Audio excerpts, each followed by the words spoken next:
சஹஸ்ரபல பத்மத்தில் அமர்ந்திருப்பவளுக்கு வணக்கம்.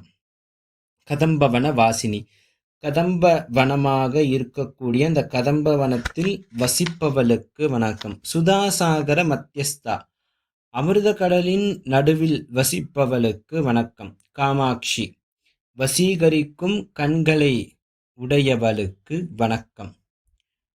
காமதாயினி, விருப்பங் யாவையும் அளிப்பவளுக்கு வணக்கம். 63வது நாமா, 55ல இருந்து 63வது நாமா ஸ்ரீநகருடைய வர்ணனை முற்றுப்பெறுது.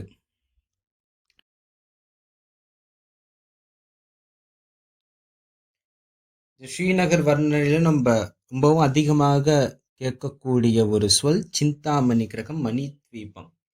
எப்படி சிவருமானுக்கு கைலாயமோ, பெருமாளுக்கு வைகுண்டம், பிரம்மாவுக்கு சத்தியலோகம், கிருஷ்ணரும் ராதாவும் இருக்கக்கூடிய லோகம் கோலோகம், சுபர்லோகம், தபர்லோகம், இது மாதிரி இருக்கக்கூடிய லோகங்கள், சூரியலோகம், இது மாதிரி லோகங்கள் இருக்கக்கூடிய தாண்டி இருக்கக்கூடிய நிலை தான் இந்த சிந்தாமணி கிரகம்ங்கிறவோட மணித்வீபம்.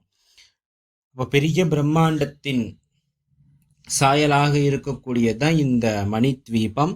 பல யோஜனை தூரங்கள் கொண்டது. பல யோஜனை, ஒரு யோஜனைனா என்னன்னா 4 இருந்து 9 மைல்கள் கொண்டதுதான்